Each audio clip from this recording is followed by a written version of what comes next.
यही मेहनत आपने खुद बताया कि कैसे आपके पिता ने आपको एक ऑटो दिया, कहा चलाओ इसको, आप रोए, माँ को कहा मैं नहीं, मैं तो पॉलिटिक्स करूंगा, वहां से आप इस कद तक आए हैं। ये बहुत लोगों के लिए प्रेरणा का स्रोत है।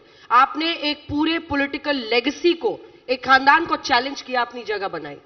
कुछ तो उद्धव जी के लिए बोल दीजिए। देखिए, मैं आपको बताता हूं, मेहनत और ईमानदारी और लगन, डेडिकेशन और डिवोशन, ये बहुत ही जरूरी है।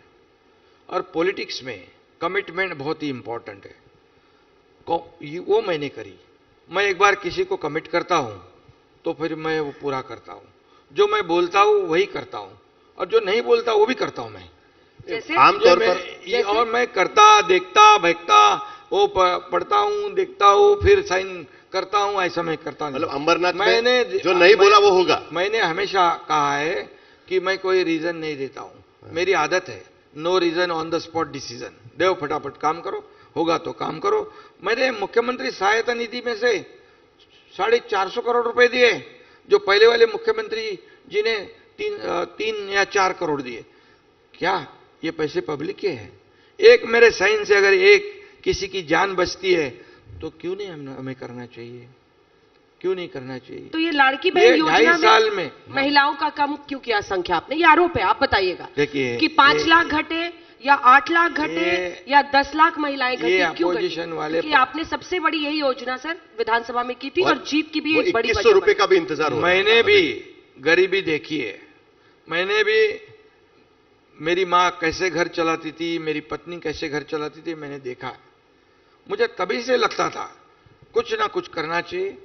जब मैं मुख्यमंत्री बन गया तब मैंने कहा कि जो आम आदमी, आम लोग हैं, सर्व सामान्य परिवार से लोग हैं, उनके लिए कुछ ना कुछ करें।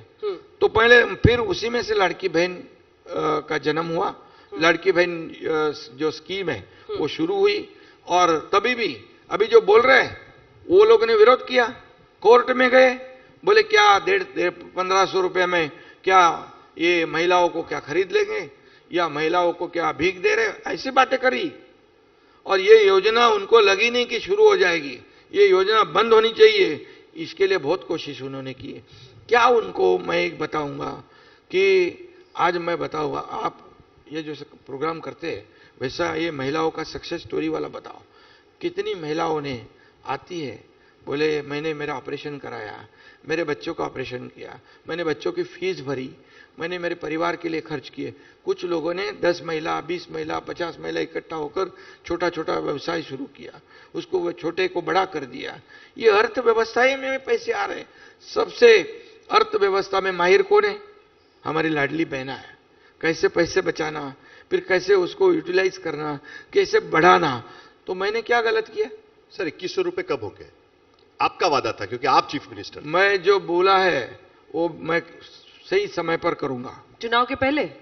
कौन से? 29 के आसपास। अरे 29 लंबा है, दूर है। पहले होगा। इतने दूर क्यों जा रहे हैं? अंजना एक और दूर क्यों जा रहे हैं? उससे पहले कर देंगे, सही समय पर। अच्छा सर, ये ओवैसी साहब आपको कैसे लगते हैं? कौन है? कौन है? वही है जिनके साथ आप लोगों ने अकोट सीट है ना अकोला में, वहां पे आपकी भी पार्टी के लोग। आपकी भी पार्टी है, बीजेपी भी है, सब मिल गए। यूबीटी, शिंदे और एआईएमआईएम। आपको मैं बताता हूं, बाला साहब ठाकरे जी के विचारधारा हम लेकर चल रहे हैं। कुर्सी के लिए, सत्ता के लिए कोई भी विचारधारा से हम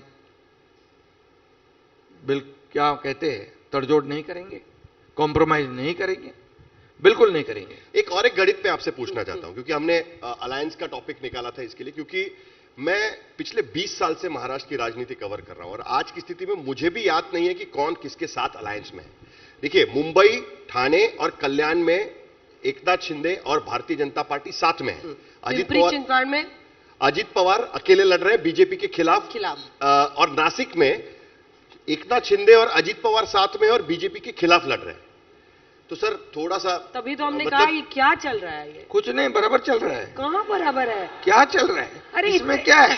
मतलब इतना मल्टीपल रिलेशनशिप में बच्चे कौन किसके साथ है? मल्टीपल रिलेशन कौन किसके साथ है? देखिए, इसलिए आपको मैं बताता हूं, ये चुनाव मैं यही कहूंगा, जहां लोकल जो पॉलिटिक्स है, लोकल इश्यूज है, लोकल समीकरण जो होता है, कैलकुलेशन, उसके मुताबिक कार्यकर्ता लोग वहां से कहते हैं यहाँ पर हम साथ में लड़ेंगे, यहाँ पर हमको अलग लड़ना है। देखिए, मैं अपना एनालिसिस तो बताऊं आपके लिए जीत सबसे बड़ी है।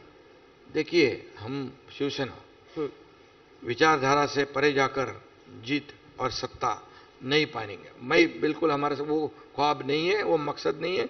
कुछ भी करो और सत्ता पाओ, ये नहीं करेंगे हम। एक एनालिसिस हम बाला साहब ठाकरे जी की हिंदुत्व की विचारधारा से अलग नहीं जाएंगे, एक एनालिसिस ये चाहे सत्ता मिले नहीं तो चाहे नहीं मिले।